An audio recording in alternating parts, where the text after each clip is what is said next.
porque ahora entonces voy a buscar otra entrevista. Vamos a ir con otra de Agustín Laje. Esta, a ver, esta puede ser o esta. Esta la subió hoy a su canal de YouTube, pero puede ser esa o puede ser esta. Bueno, vamos a ver esta. Ya que estamos con tema religión. Vamos a ver esta, a ver que tengo que agrandar la ventana ahora, como cerré la otra. Ahí. Ahí va, y tengo que capturar otra vez la ventana. Ahora sí. Este video lo subió Agustín Laje hoy a su canal de YouTube. Es una entrevista que yo tenía ya guardada igualmente, pero bueno, ahora lo busqué del canal de Agustín. ¿Por qué? Porque a veces el editor agrega algunas imágenes, algunas cositas. Así que me vengo a verlo directamente del canal de Agustín Laje.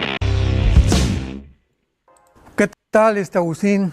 Qué gusto que puedas tú estar con nosotros en esta tarde, aquí en la ciudad de Dallas, Texas, la capital de los Cowboys. Muchas gracias, Armando. El gusto es mío. Nunca antes había estado en Dallas. Es la primera vez y estoy muy feliz de poder grabar este diálogo con usted. Muchas gracias. Al contrario, para mí es un privilegio haberte conocido y sobre todo que pues, casi todos tus libros los hemos leído. Desde que comenzaste, decías antes de la pandemia, ¿verdad? Con el tema de la ideología de género, que fue un tema muy ad hoc para la época que el mundo estaba atravesando, lo cual causó un impacto tremendo en nuestras vidas y darnos cuenta que personajes como tú están interesados, ¿verdad?, en tener un patriotismo verdadero y poder defender sobre todas las cosas la verdad en el mundo que nos envuelve de tantas mentiras. Sí, yo estoy metido en estas cosas desde hace mucho tiempo. Yo estoy en este tipo de causas desde el año 2005. Yo hoy tengo 35 años, es decir, he pasado la mayor parte de mi vida involucrado en muchos problemas, porque estas cosas te traen muchos problemas. El tema de la ideología de género lo abordé a partir de fines del año 2014, lo investigué a fondo a partir del 2015 y publicamos un libro con Nicolás Márquez a principios del 2016. Cuando nadie hablaba del tema, todavía no abiertamente, cuando nuestros propios entornos nos decían que ese no era un tema importante, bueno, lamentablemente ese tema del cual escribimos en ese momento explotó a partir del 2017-18. Ideología de género, feminismos radicales, agendas abortistas, agendas LGBT, castración de niños, de menores de edad, bueno, todos ese tipo de temas efectivamente antes de la pandemia fueron abordados en algunas publicaciones mías. Claro. Bueno, pues ahora tu libro, El globalismo, ha sido un impacto tremendo.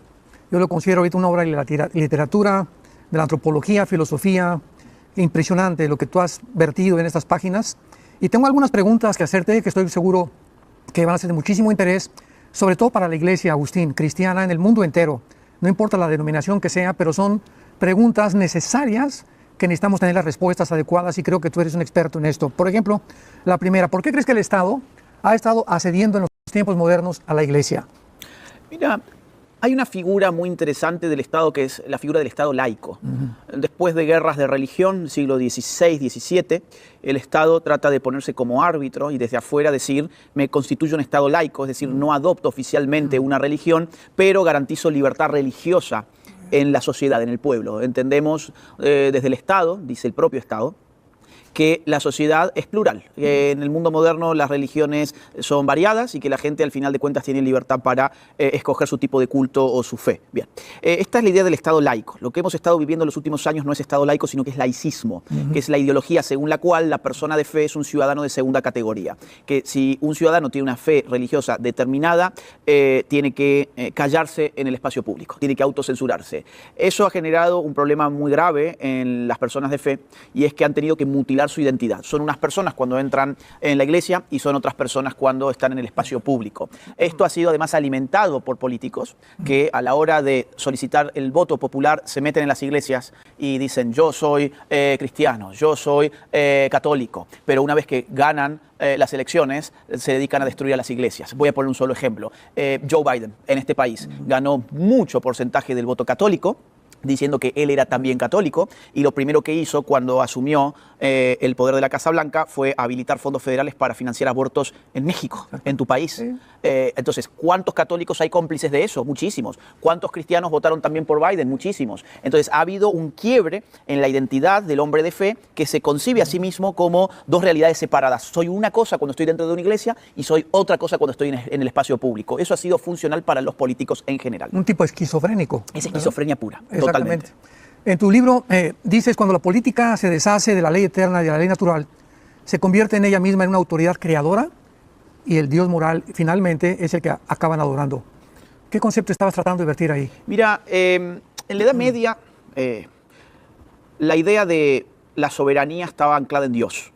Y habitualmente tenemos la falsa idea de que el monarca utilizaba la soberanía divina para él mismo constituirse en una suerte de Dios sobre la tierra. Esto es cierto para algunos siglos en particular, fundamentalmente el siglo XVII, el de las monarquías absolutas. Pero en la Edad Media, en estricto sentido, o sea, algunos siglos atrás, la idea de que la soberanía estaba en Dios implicaba una limitación del poder político del monarca. ¿Por qué? Porque las personas de fe le daban mayor jerarquía a la ley que venía de Dios, a la ley divina, ley sobre la cual no podía modificar ni sobrepasar aquel que tenía poder político.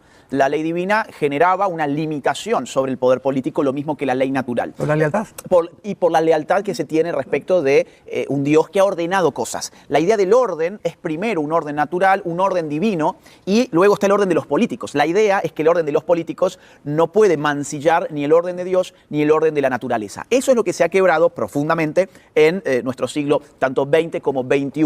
Hoy, cuando alguien habla, por ejemplo, de un orden natural, prácticamente se convierte en el hazmerreír del momento. La idea, por ejemplo, del sexo. La idea del sexo, es decir, ¿qué es más natural que el sexo? ¿Qué más determinado por la naturaleza que la sexualidad de un ser humano? Pues ahí ya ni siquiera queremos comprender que hay un orden natural. Sí. Lo que queremos es pensar que ahí hay una determinación normativa humana. Entonces necesitamos una norma humana, como una ley de identidad de género, por ejemplo, para que la persona pueda autoconstruir su identidad de género. Esta es una subversión permanente, insisto, a la idea de que hay un orden natural, para las personas de fe un orden divino, y que la ley humana, en todo caso, está en un escalón subordinado a estas realidades. Exactamente. En tu libro también mencionas: parecería que el Estado no quiere competir con Dios. ¿Qué es lo que actualmente ha estado haciendo al respecto? Parece que ahora quiere apropiárselo primero y privatizarlo después. ¿Qué piensas de esta estrategia globalista? El Estado está desesperado por tener las características divinas. La omnipresencia. El Estado necesita estar en todas partes, necesita verlo todo, necesita hacerse presente en todos los ámbitos. Hasta hace poco tiempo entendíamos que había ámbitos reservados para la intimidad de la persona, para la privacidad del ser humano o incluso para el ámbito del libre juego de la sociedad civil. Por ejemplo, una empresa, bueno, no queremos políticos metidos diciéndoles cómo tiene que funcionar la empresa. No queremos normas que estén interfiriendo constantemente en los intercambios libres y voluntarios de los seres humanos. Pero el Estado necesita recubrir todo el territorio nacional. Por ejemplo, otra característica, la omnisciencia. El Estado necesita saberlo todo. Y cada vez hay tecnologías disponibles, más sofisticadas. Durante la pandemia, por ejemplo, el Estado se arrogó el poder de revisar nuestras redes sociales, se arrogaron el poder de usar esa información con fines políticos. El Estado ha tratado de constantemente requerir información, incluso muy sensible, de los individuos, aprovechando una crisis pandémica. Y el otro asunto es la omnipotencia, ¿no? La omnisciencia, la omnipresencia y la omnipotencia, que son rasgos divinos, pues los políticos, en su fatal arrogancia, cada vez los requieren más y más. Pero ahí aparece otra variable, que es la de los globalistas, porque la figura del Estado es una figura territorial, es decir, está definida sobre un territorio específico. Ahora bien, la idea del globalismo es la idea de un poder que se deshace de las fronteras políticas. Es un poder que lo recubre todo, es un poder de escala planetaria, de escala global. Bueno, ahí ya la omnipresencia, la omnipotencia y la omnisciencia adquieren rasgos mucho más tenebrosos. Claro. Los tres principales atributos de la divinidad, ¿verdad? Exactamente. Son los que el Estado acaba tratando de apropiárselos. ¿En qué se convierte un Estado cuando las instituciones globales quieren robar su soberanía al Estado? Bien, el globalismo es precisamente la concentración de poder político en organizaciones supraestatales.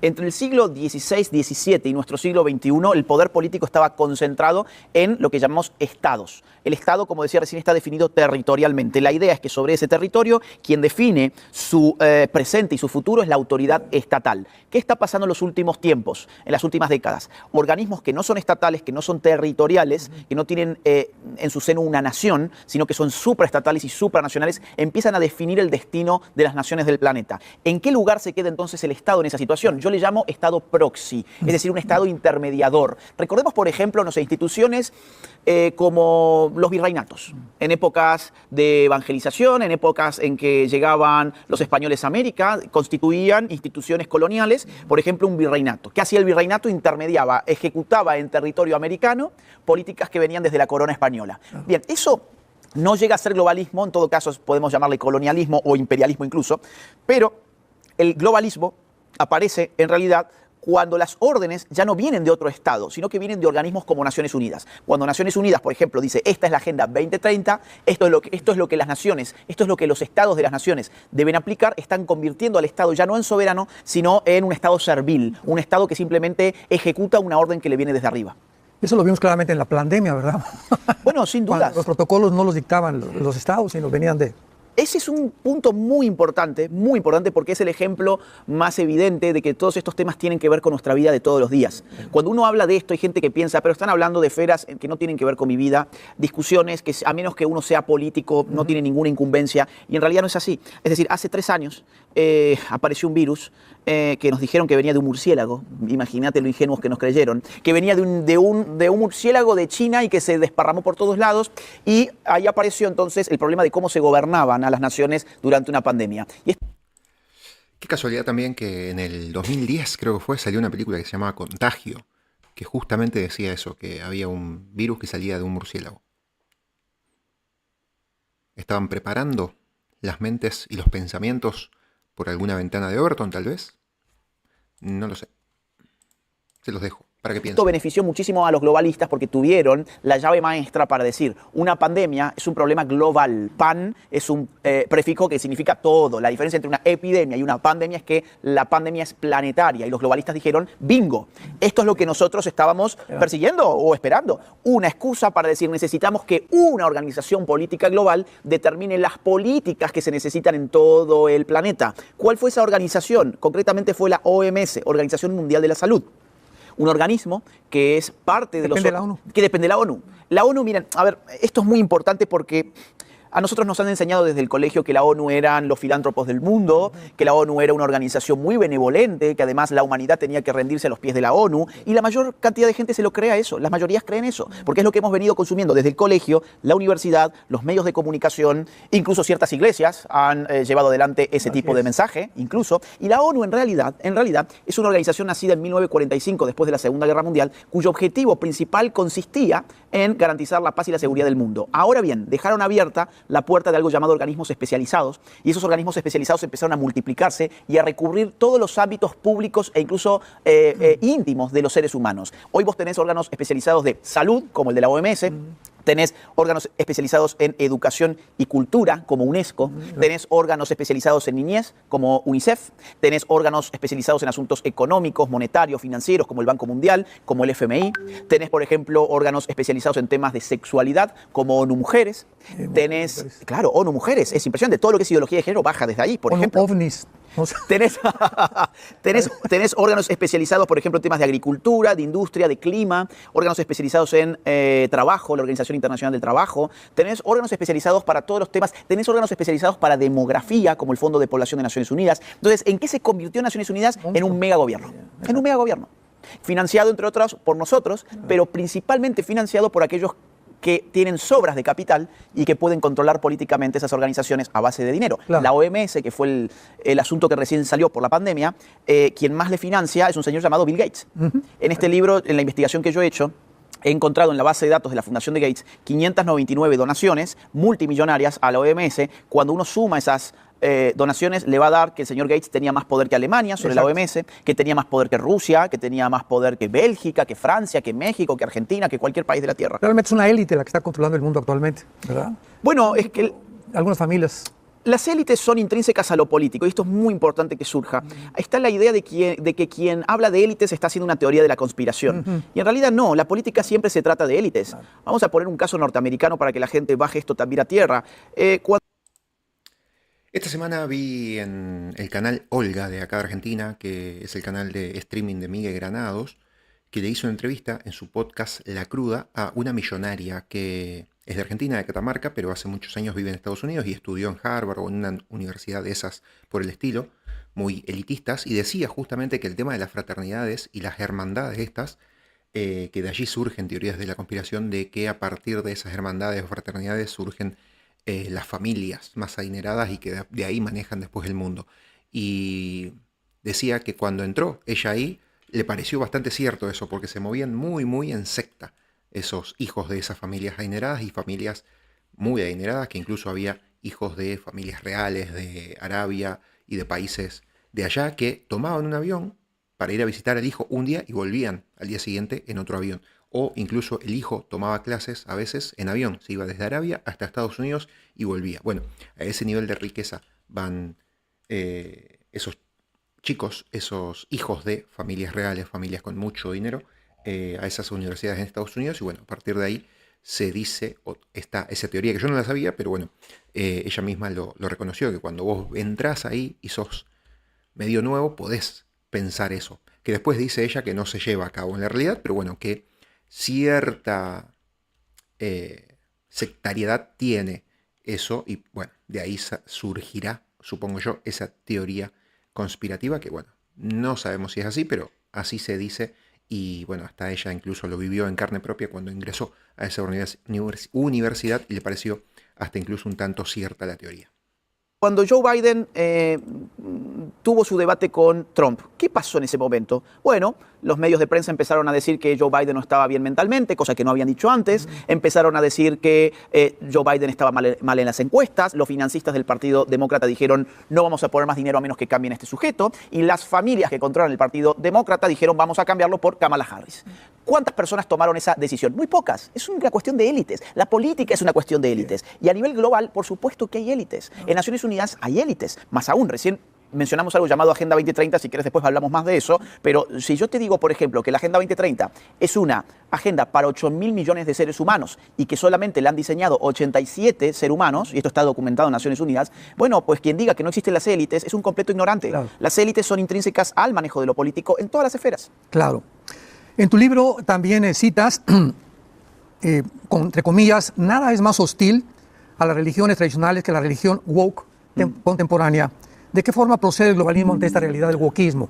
Bueno, la ideología woke es la mejor aliada del globalismo porque destruye los lazos sociales, atomiza a la persona, la deja indefensa socialmente, la deja en una posición de guerra contra todos los ámbitos que le rodean. Víctima. Y lo pone en una situación de víctima, efectivamente. El wokeismo, para que la gente entienda, porque es una palabra muy nueva, todas estas palabras son nuevas. Globalismo es una palabra que tiene 5, 6, 7 años, 10 como mucho. Wokeismo, ¿qué tiene 5 años? Es decir, en el lenguaje de todos los días. Son palabras nuevas porque estamos viviendo realidades nuevas.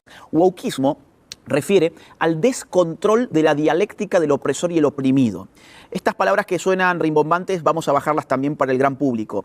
¿Qué es la dialéctica opresor y oprimido? Es un molde del discurso que me permite a mí dividir a la sociedad en dos grandes grupos. Por un lado tengo a los opresores y por el otro lado tengo a los oprimidos. La vieja izquierda, la izquierda del marxismo clásico, usaba ese molde para dividir a los obreros por un lado y los burgueses o los capitalistas por el otro lado. El wokeismo, con ese molde, lo desquicia y lo lleva a todos los ámbitos de la existencia humana. Vamos a poner ejemplos. El sexo. Hay dos sexos, hombre y mujer. Pues el molde woke me dice que la mujer es oprimida y que el hombre es opresor. Y el sistema de opresión se llama patriarcado. Orientación sexual. El homosexual es el oprimido, el heterosexual es el opresor y el sistema de opresión se llama heteronormatividad. Identidad de género. El cisgénero, que es aquel que se identifica con su cuerpo real, es el opresor. El transgénero es el oprimido y el sistema de opresión se llama cisnormatividad. Vamos a otros asuntos, por ejemplo, el color de la piel. El blanco es el opresor, el afro es el oprimido y el sistema de opresión se llama racismo. Por ejemplo, temas étnicos. Aquel que tiene ascendencia indígena es el oprimido, aquel que tiene ascendencia europea es el opresor y el sistema de opresión se llama neocolonialismo. Vamos un poquito más allá. Vamos a temas incluso hasta más absurdos. El peso corporal. Los gorditos son los oprimidos, los flacos son los opresores y el sistema de opresión se llama gordofobia. Esto parece una broma, pero las universidades de Estados Unidos hoy están impulsando algo que ellos llaman fat studies, los estudios de la gordura, donde promueven esa lógica política para el problema del peso. Vamos un paso más allá, el estatus migratorio. Bueno, aquel que está ilegal en un país es el oprimido, aquel que es nacional de ese país es el opresor y el sistema de opresión se llama xenofobia. Vamos más allá. El estado mental de la persona. Aquel que tiene problemas psiquiátricos es oprimido de aquel que no tiene problemas psiquiátricos y el sistema de opresión se llama capacitismo psiquiátrico. Y podemos ir un paso más amplio todavía, que es el de la especie. Los seres humanos en general somos opresores de algo llamado madre tierra, pachamama o reino animal y ese sistema de opresión se llama especismo. ¿Qué hace el wokeismo? Pone toda esta verborrea, todas estas relaciones de opresores y oprimidos en una misma olla, la revuelve, dice esto se llama interseccionalidad, los seres humanos están en un continuo de opresión según sus características y están todos en guerra, porque en una familia ya por empezar tengo hombres y mujeres, hay una guerra dentro de la familia. En la iglesia hay guerra woke, en la universidad hay guerra woke, en la empresa hay guerra woke. Ahora tengo un gran problema entre personas de distinto color dentro de una empresa porque han metido dentro de la empresa este tipo de discursos. Tengo problemas en el barrio, en la vecindad, en el club, en la asociación civil. De repente mi sociedad está en guerra, tiene un virus interno que como el cáncer le está destruyendo desde dentro. Es una patología psicopolítica que se ha insertado especialmente en los Estados Unidos en los últimos años, que ha venido además de las más altas esferas académicas, ha sido difundido por la gran prensa, ha sido financiado por importantes multimillonarios que han dado dinero desde Black Lives Matter hasta los movimientos queer, pasando por las agendas abortistas, los feminismos radicales, los indigenismos en el sur de América están muy financiados, por ejemplo, por George Soros, por la Fundación Rockefeller, por la Fundación Ford. Entonces, cuando vemos que hace el wokeismo, destruye el tejido social y ahí entra en juego el globalismo. El globalismo solo puede existir allí donde la nación está en crisis. Exactamente. ¿De qué manera las iglesias evangélicas han sido infiltradas por el globalismo, Agustín? Mira, a las iglesias evangélicas, a muchas de ellas, se les ha metido teologías problemáticas. Por ejemplo, la teología queer. Hoy está afectando a muchísimas iglesias de Occidente. La idea de, por ejemplo, de que en la Biblia hay contenido que respaldaría la ideología de género. Incluso en Amazon uno hoy puede encontrar la Biblia queer, la Biblia gay, la Biblia LGBT. Hay muchas iglesias que están promoviendo esto actualmente y ha sido un virus que se le ha insertado. Además, ese es el caso extremo, ¿no? Hay iglesias que, tenemos que saberlo, están apoyando esta locura. Están apoyando esta locura. Luego hay un caso intermedio, no tan grave, pero que no deja de ser por eso grave, que es la iglesia dormida. Es la iglesia que quizás no ha aceptado este tipo de locuras, pero que dice, yo tampoco tengo ninguna responsabilidad. Esto es más o menos como quien camina a la orilla de un río y ve a una persona que se está ahogando. Bueno, justamente recién vimos acá en el vivo el video, el vivo de Nicolás Márquez con Gabriel Vallerini hablando sobre la importancia de los cristianos en la batalla cultural y por qué es importante tener fe. Muy, muy bueno. Si estás en este video y no viste el vivo o no viste el video aparte, está subido acá en el canal, así que busca lo que es fundamental para vos si sos una persona de fe, una persona judío-cristiana. Bueno, uno puede hacer dos cosas, o salva a esa persona o sigue caminando hacia donde fuera que estuviese yendo. Es como que si yo no salvo a esa persona, yo me quedo tranquilo porque digo, bueno, yo no la empujé. Es decir, yo soy una buena persona porque no empujé a esa persona al río, no es mi responsabilidad. Las iglesias que no están reaccionando frente a estos temas es como la persona que pasa al lado de alguien que se está ahogando y sencillamente continúa su camino porque cree que como él no la empujó, él no tiene ninguna responsabilidad para sacar a esa persona del agua. Claro. Y hay muchas iglesias que están con esa tesitura. ¿Por qué? Bueno, porque lamentablemente a veces esto significa un costo para el pastor de la iglesia. A veces hay un costo. ¿Cuál es el costo? De que hay gente que va a la iglesia buscando anestesia. Y no hemos sido llamados a anestesiarnos. Exacto. Es decir, busca un espacio donde pueda aislarse del mundo. Cuando en realidad, hasta donde yo sé, yo no soy teólogo, pero hasta donde yo sé, se nos ha llamado a ser sal en el mundo y luz en el mundo. No luz dentro de cuatro paredes ni sal dentro de cuatro paredes. Con lo cual, cuando los pastores empiezan a hablar de estos temas, lamentablemente hay gente que se para y se va, porque lo que estaban buscando ahí era anestesia. Y eso es un gran problema que habrá que ver cómo se resuelve. Actualmente hay un dilema muy grande político por la cuestión de las elecciones en Estados Unidos, como tú lo sabes muy bien, entre dos agendas. Y una de las opiniones que yo he oído, por ejemplo, yo no voy a votar por Trump porque tiene cara de Rottweiler. porque proyecta mucho orgullo, ¿no? Y yo sí les digo, mira, cuando el consejo que nosotros les damos, porque el Estado laico en México nos prohíbe que podamos invitar a nadie a poder ejercer, o que él pueda comenzar a decir, pues voten por este partido, voten por acá. No podemos hacerlo desde un púlpito, ni tampoco a predicarlo así. Pero sí podemos decir qué agenda tiene cada candidato. Y eso se ha perdido completamente, como tú lo acabas de decir. Entonces, ahorita me acaban de mandar un correo de Estados Unidos, me reservo el nombre de la persona de la iglesia, donde va a haber una reunión como de 60 o 70 pastores que van a votar por el Partido Demócrata.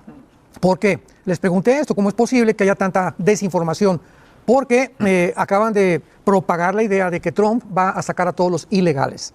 Entonces, como hay muchísimos pastores ilegales en este país, no les conviene votar por el Partido Republicano. O sea, ahí están poniendo a prueba sus convicciones políticas, ¿no? Totalmente. Entonces le digo, si querían a alguien carismático, bueno, Obama tenía cara de carismático, Hugo Chávez cantaba una canción todos los días de la mañana. Entonces, no vamos a irnos por el carismatismo, la empatía que tal candidato esté proyectando, sino por la agenda. ¿Y qué agenda tiene Trump, verdad? Bueno, independientemente de su carácter, vamos a divorciar el carácter, pues a favor, en contra del aborto, a favor de la familia, en contra del matrimonio gay, ¿verdad? En contra del matrimonio LGTB. Y eso es lo que nos debe impulsar y motivar para votar. Lo digo porque ahorita nos están escuchando miles de personas, miles de pastores en Estados Unidos, y tenemos que ya tener convicciones por primera vez en la vida para saber, como tú dices, pero la desinformación nos anestesia. Yo me pregunto, ¿cómo puede dormir en paz un cristiano votando a alguien en cuya convención demócrata se ofrecían abortos gratuitos? Vamos a decirlo con todas las letras, eso eran rituales. Exactamente. Sacrificios. Sacrificios. ¿Cómo un cristiano puede dormir por la noche votando a alguien en cuya convención partidaria se ofrecían abortos a las personas como si le estuvieses regalando un caramelo? Bien, mira, yo te diría lo siguiente, acá no se está votando ni a un pastor para tu iglesia, no estás votando por un amigo, ni las mujeres están votando por un marido. Bien. Se está votando a quién va a gobernar el país más importante del mundo en los próximos 4 años. Eso es lo que se está votando. Y cuando vos tenés que votar por quién va a gobernar el país más poderoso en los próximos 4 años, no importa si te cae bien, si te cae mal, no importa si te gusta el peinado o no te gusta el peinado, no importa si dijo tal palabra o tal otra mala palabra. Eso son todas cosas tangenciales, son cosas marginales. Lo que vos tenés que ver son las plataformas políticas. Tenés que estudiar qué es lo que ofrece uno, qué ofrece el otro. De un lado, vos lo dijiste muy claramente, tenés a una opción, que es la de Trump, que es pro vida, abiertamente, es decir, incluso en la práctica, él puso jueces en la Corte Suprema que fueron los que terminaron derribando Roe versus Wade. El fallo Dobbs fue gracias a Trump. El fallo Dobbs derriba Roe versus Wade, que es el fallo de 1973 que permite el aborto en todo Estados Unidos. Es una persona, además, Trump, que está en contra de la ideología de género.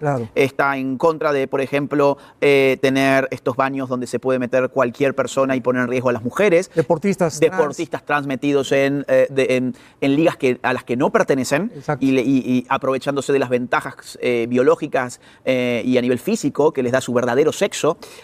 Trump, además, está en contra de la guerra. Esto es muy importante. En los 3 años y medio de Partido Demócrata gobernando, ¿cuántas guerras tenemos en el mundo? Es decir, las personas que votan por eso terminan siendo cómplices también de unas guerras que son un negocio para una élite en los Estados Unidos. El complejo industrial militar necesita esas guerras para dinamizar su economía y sus intereses. Y eso está siendo apoyado por los demócratas. Por otro lado, Israel. ¿Qué ha pasado en los últimos 3 años y medio en Estados Unidos? Ha crecido el antisemitismo. Ha crecido la influencia que tienen países como Irán sobre universidades de los Estados Unidos. Tenés cada vez más jóvenes antisemitas. Qatar y ese tipo de lugares están influenciando muy fuertemente sobre la cultura de este país. Y eso está con el respaldo del Partido Demócrata. ¿Para qué nos vamos a engañar? Entonces, hay muchos temas y podemos seguir durante toda la tarde dando temas. Entonces, a la hora de votar, insisto, no vas a votar ni por el pastor de tu iglesia, ni por quién va a ser tu marido, ni por tu mejor amigo. Tenés que votar a un presidente. Tenés que votar por política, no por peinados, no por color, no por lo que tiene entre las piernas, porque también está esa idea, no, es que tengo que votar a una mujer. Pero es que no estás votando a la gente por sus genitales, tenés que votar por su proyecto político. Exactamente. ¿Qué sucede entonces como consecuencia de todo esto, Agustín, para el hombre de fe, en este caso, si la política no se acaba contemplando como un ámbito de relevancia? Y el hombre de fe termina siendo aplastado porque todas las condiciones que él necesita para tener una vida plena se vienen abajo. Empecemos, por ejemplo, por la libertad religiosa. La libertad religiosa está en riesgo cada vez más para el mundo de los cristianos. Ni hablar para el mundo judío en este momento. Pero para el mundo cristiano eso está en riesgo. Está avanzando una serie de agendas, de ideologías, que cuando uno mira, por ejemplo, en Inglaterra ya no se puede rezar en el espacio público. Uno no puede ir a rezar cerca de un abortorio, por ejemplo. Hace poco una señora, varias veces a lo largo de los meses, fue arrestada simplemente por rezar en su mente. Fíjate qué distópico, esto es distópico. Están los videos, la señora está parada frente a un abortorio, no tiene ni un megáfono, ni una pancarta, ni un cartel, no tiene nada, está simplemente parada. Frena un patrullero, se baja la policía y le dicen, señora, usted está rezando, usted está orando. Tal vez, le dice ella, maybe, tal vez. Ok, entonces usted está arrestada. La arrestan por rezar en su cabeza. Es decir, eso que esté pasando hoy en Inglaterra, qué locura, anuncia cosas que si no se detienen a tiempo pueden empezar a pasar también en este otro lado del mundo. Entonces, ¿qué va a pasar con la persona de fe? Y si la persona de fe continúa votando por sus verdugos, pues al final del día no se puede quejar. Y en Inglaterra y muchas partes de Europa hay mucha gente convirtiéndose al Islam, cosa que es bastante triste de ver. Una de las cosas que he notado, Agustín, en cuanto a la Agenda 2030, que es muy interesante tu opinión también, es que tiene como centro Sharia. el género. Por ejemplo, ya no se habla del sexo. Sí. En toda la Agenda 2030, la palabra es el género. Sí. ¿Por qué tú crees que esté tan centrado esta agenda en este aspecto? Vamos a ver, la Agenda 2030 para la gente que nos escucha son 17 objetivos, 169 metas de la Organización de las Naciones Unidas, de la ONU, que todos los estados deben cumplir a más tardar para el año 2030. Esto arrancó en el año 2015, todas las naciones del mundo deben cumplir esos 17 objetivos y esas 169 metas a más tardar para el año 2030. Instituciones vinculadas a la ONU han hecho una investigación sobre la forma que tienen los objetivos y las metas y han concluido que la variable del género, como bien decís, es transversal a toda la agenda, que toda la agenda tiene una clave interpretativa en el concepto género. Como un código, ¿verdad? Es un código. Es un código que aparece en 1995 en la Cuarta Conferencia Internacional de la Mujer en Beijing. En Beijing, Naciones Unidas reúne a estos grupos feministas y a los gobiernos del mundo y les dice lo siguiente: a partir de ahora, todos los gobiernos deben transversalizar un enfoque de género. ¿Qué significa transversalizar? Que el enfoque de género penetre todos los ámbitos del Estado y de la sociedad civil, que penetre el sistema de seguridad, el sistema de defensa, el sistema judicial, el sistema legislativo, el sistema administrativo, el sistema sanitario, el sistema cultural, el sistema educativo. Todos los ámbitos públicos deben estar atravesados por algo llamado género. Además, en el ámbito privado, que penetre la iglesia, que penetre la familia, que penetre la empresa y que penetre los medios de comunicación. Eso es lo que solicita Naciones Unidas en 1995. Ahora, lo interesante es que muchas naciones dijeron, bueno, muy bien, pero ¿qué significa género? ¿Por qué? Porque hasta ese momento la palabra género remitía, en todo caso, a la gramática, a temas lingüísticos, el género de las palabras tenían género. Ahora las personas tienen género. Y Naciones Unidas, que no sabe muy bien qué responder por entonces, 1995, le encarga a un grupo de expertos reunirse en Nueva York durante 3 días a discutir cuál era el significado de la palabra género. Había obligado a las naciones a tener algo llamado enfoque de género y ni ellos sabían qué era enfoque de género. Ese grupo produce un documento. Ese documento tiene 3 párrafos nada más. Un párrafo introductorio, un párrafo de conclusión y el párrafo significativo es el del medio. El párrafo del medio dice que por género se debe entender lo que hasta entonces se ha entendido como género. Estos 3 días para escribir eso. 3 días para escribir eso. Entonces, ¿qué pasa? Eso fue un caballo de Troya. Fue un caballo de Troya. Pues mucha gente pensó, bueno, género es un sinónimo de sexo. Vos recién dijiste, el tema ya no hay sexo, hay género. Exacto, había una diferencia. ¿Cuál era la diferencia? Que género, en un principio, significaba el ámbito de la sexualidad cuyas determinaciones estaban en el campo cultural. O sea, por ejemplo, la vestimenta, los roles, las funciones, los usos, las costumbres, todo lo que llamaríamos esencialmente cultural, en la medida en que tenían vinculación con el sexo, se llamaban género. Pero andando los años, el género se desentendió incluso de esas determinaciones culturales y pasó a ser una autodeterminación psíquica. O sea, el género ya ni siquiera me es impuesto por mis genitales, tampoco me es impuesto por la cultura o por la sociedad en la que yo he nacido, sino que yo lo puedo construir simplemente con un esfuerzo autoperceptivo. Yo puedo determinar mi género y eso se llama identidad de género. Exacto. Eso que viene desde el 95... penetra la Agenda 2030 y se le da todo un objetivo, el número 5, cuyo título es precisamente género, dentro del cual además van a meter las agendas abortistas que hoy son obligatorias para todo el mundo. O sea, es interesante porque bíblicamente nosotros encontramos un patrón que recorre toda la Biblia. Desde que inicia el libro del Génesis, hay una primera promesa en Génesis 3:15, donde Dios le dice a la serpiente, de tu semilla vas a herir en el tobillo, ¿verdad? En el talón de Aquiles al Mesías, y la semilla de la mujer, o sea, Jesús, iba a herir en la cabeza a Satanás. Y de ahí se desarrolla por toda la Biblia, Agustín, una guerra genética, donde en Génesis 6 hay una actuación de ángeles que comienzan a pervertir el género, comienzan a pervertir la genética, produciendo gigantes de 4 metros de estatura, con 12 dedos en las manos y 12 dedos en los pies. Entonces vemos que por toda la Biblia hay una guerra contra la identidad del ser humano, porque fuimos creados a la imagen y semejanza de Dios. Otro caso muy particular y muy obvio es cuando Daniel, el rey Nabucodonosor, llega a Jerusalén y se lleva más de 100,000 judíos exiliados a Babilonia. Y cuando llega a Daniel, el profeta, que el libro de Daniel son los que más profecía contiene en la Biblia, lo primero que hace el rey Nabucodonosor es quítenles la cultura, quítenles la identidad, quítenles la religión y traten de programarles otro programa dentro de su cerebro para poder yo controlarlos. Exacto. Entonces vemos por toda la Biblia que hemos llegado ahorita al final donde precisamente ese es el objetivo. ¿Por qué ese énfasis en la identidad de género? ¿Por qué quitarle la palabra sexo, no? Porque nos quieren robar la identidad. Y una vez que el ser humano carece de identidad, ¿qué es lo que pasa? Es muy fácil para ser manipulado. Exactamente, uno se convierte en una página en blanco. Es un zombie. Un zombie. Y además acá hay una palabra muy importante, muy, muy importante de entender, que es la palabra identidad. Si a mí se me pregunta, ¿quién sos? ¿Quién eres? Se me está preguntando por mi identidad. Y cualquiera de nosotros, a los que nos hicieran esa pregunta, responderíamos algo más o menos así. Bueno, yo me llamo Agustín Laje, soy hombre, tengo 35 años, soy argentino y soy escritor y licenciado en ciencia política.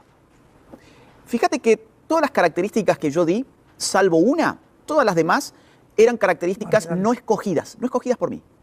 Yo no escogí, por ejemplo, mi nombre. A mí alguien escogió mi nombre por mí. Claro. Yo no escogí mi apellido. El apellido indica mi familia. Yo no escogí a mi mamá, yo no escogí a mi papá, yo no escogí a mis hermanos. Yo dije, soy hombre. Genética, yo no escogí mi sexo. Defensas.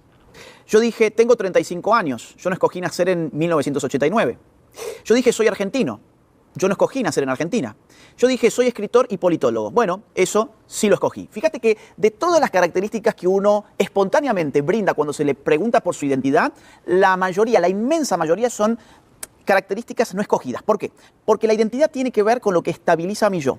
Tiene que ver con aquello que no es contingente, con aquello que por lo general no está abierto a mi decisión. La promesa de la ideología de género y de su maravilloso concepto de identidad de género es que vos puedas elegir tu identidad. Exacto. El problema es que al elegir tu identidad deja de ser identidad, porque está sujeto a la contingencia, está sujeto a que, es como... ¿Ser manipulado? A ser manipulado. Este saco es de color azul. Sería absurdo que yo diga, mi identidad es ser una persona de saco azul. ¿Por qué? Bueno, porque podría ser negro, podría ser gris, mañana puedo venir sin el saco.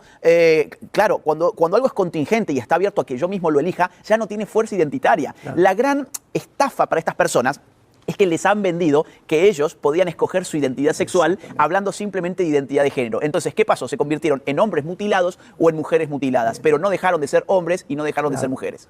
Sí, porque genéticamente, ¿verdad? Somos cromosomas. Si tienes el cromosoma Y, eres macho camacho, ¿verdad? Efectivamente. No, y acá después hay otro asunto, hay dos asuntos más que son colaterales, pero en realidad son fundamentales. Por un lado, la parte de los intereses económicos. Es decir, confundir a la gente, volverla una página en blanco y decirle que ellos pueden elegir su identidad de género, en realidad significa que ellos pueden comprar su identidad de género. Y ahí hay mucho dinero, vas a tener que comprar bloqueadores hormonales, hormonas sintéticas, cirugías plásticas, es mucho, mucho, mucho dinero. Pero por otro lado hay un tema que es globalista, que es la natalidad en el planeta. Cuando yo multiplico el LGBT y hago del LGBT una cultura hegemónica, lo que estoy haciendo es la caída de la natalidad como consecuencia necesaria de ello. Voy a darte un caso que me parece espeluznante de este país. Gallup, en este año, en el mes de marzo, Gallup es una de las encuestadoras más importantes del mundo, hizo una investigación bien interesante en la cual ellos querían saber cuánto LGBT había en cada generación. Entonces se fueron a las distintas generaciones a preguntar y a hacer un informe estadístico. En la generación más anciana de todas, en este momento con vida, que son los baby boomers, encontraron que el 3% de esa generación era LGBT. En mi generación, que es la X, los millennials, el 9% es LGBT.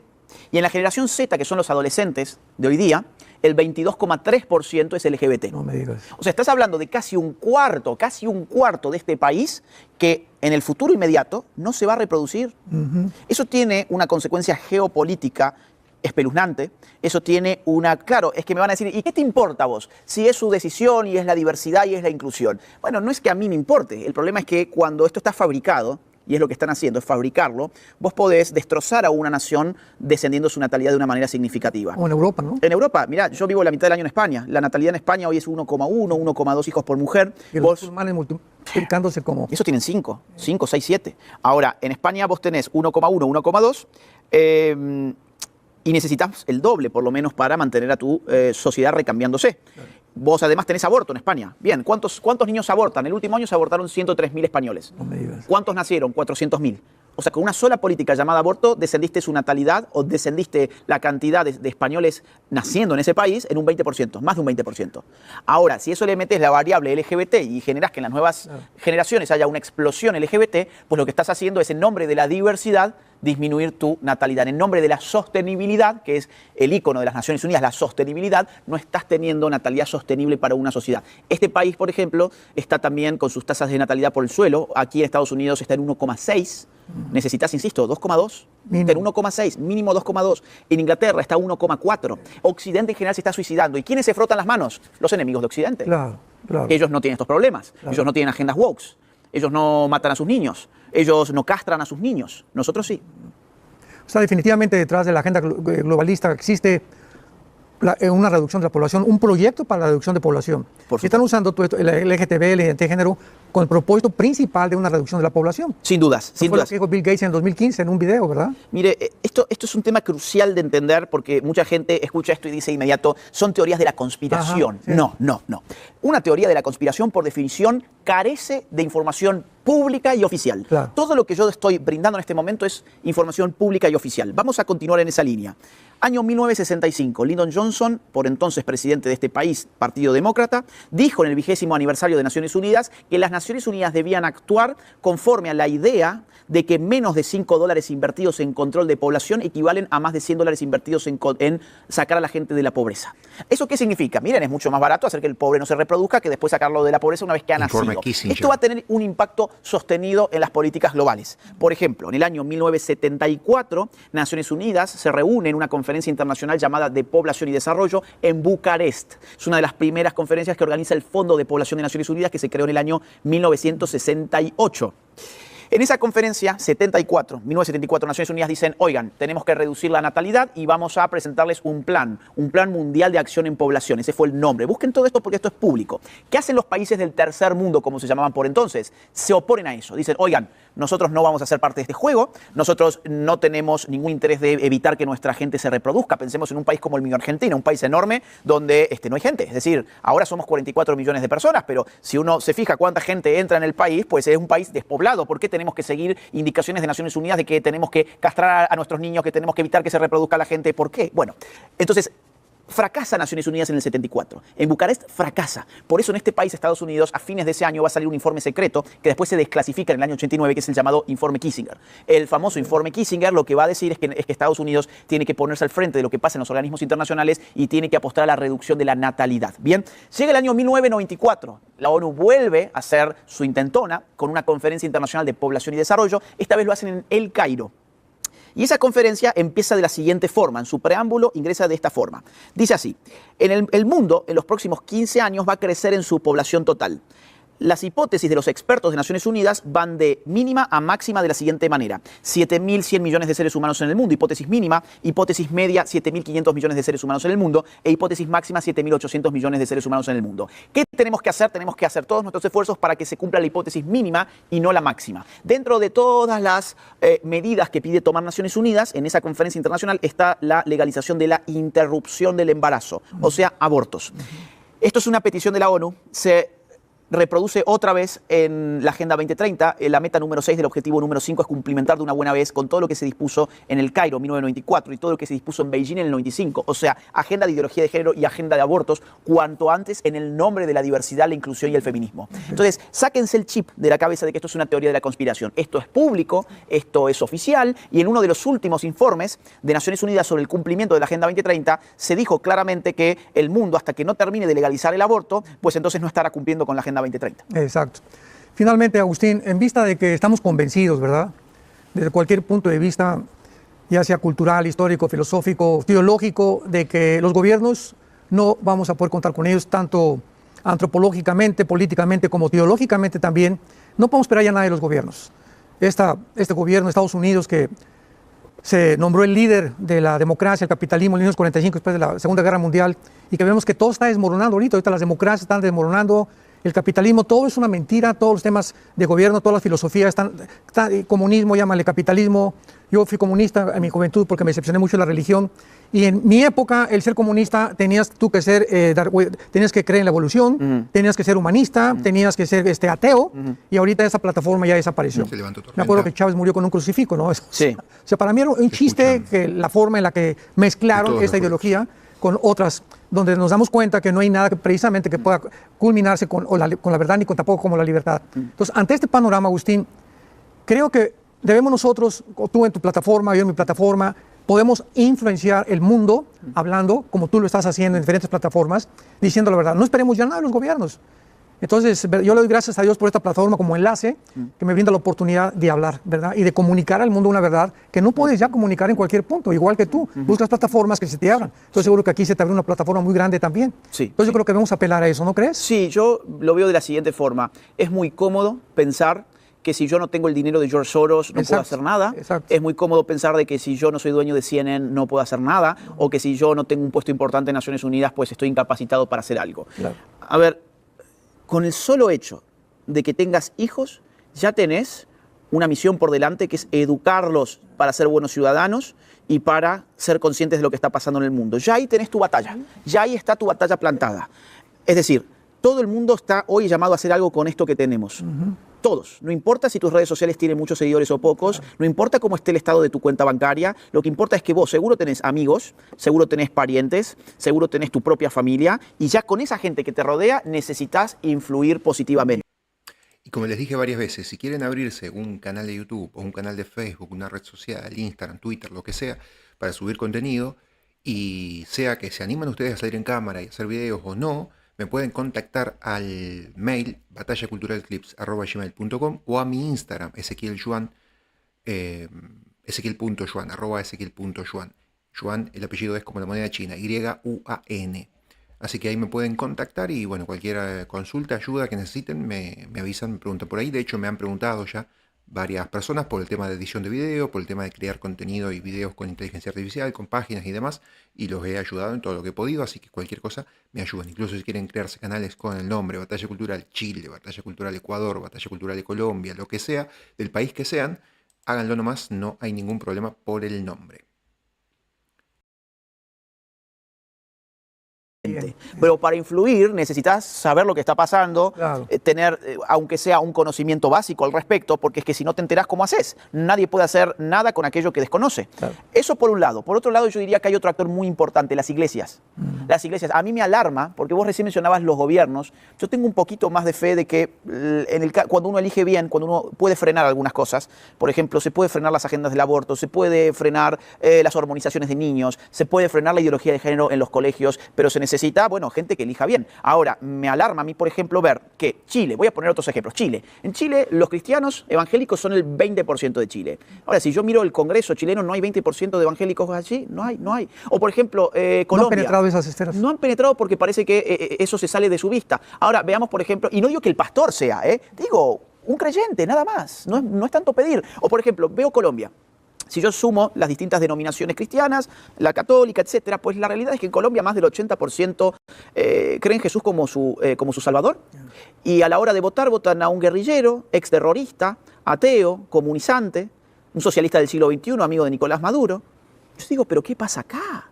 O el caso que daba al comienzo, Joe Biden.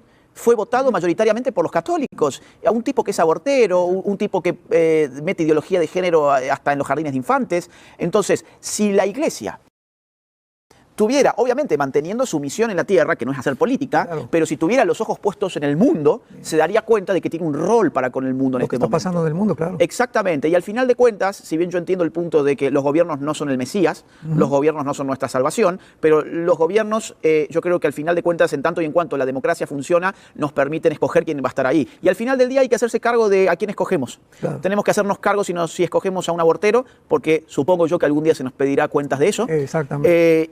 Y bueno, y mucho más cuando la otra opción era una opción factible para salvar la vida de millones de niños. Entonces, ahí está, esa es la labor, la de los pastores, la de las personas de fe, las personas que tienen familia, las personas que pueden influir entre sus amigos, todos podemos hacer algo en este momento. Pero como tú bien lo acabas de decir, una jarra vacía no puede llenar vasos. Exacto. Entonces hay que llenarnos primero nosotros, ¿verdad?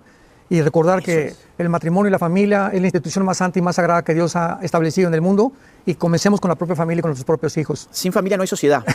Pongamos a todo el colectivo LGBT en una isla desierta y no va a haber sociedad, porque esa gente va a durar lo que dure sus propias vidas. No se reproduce. No le llamemos familia a algo que no es familia. La primera institución de la Biblia formada fue la familia.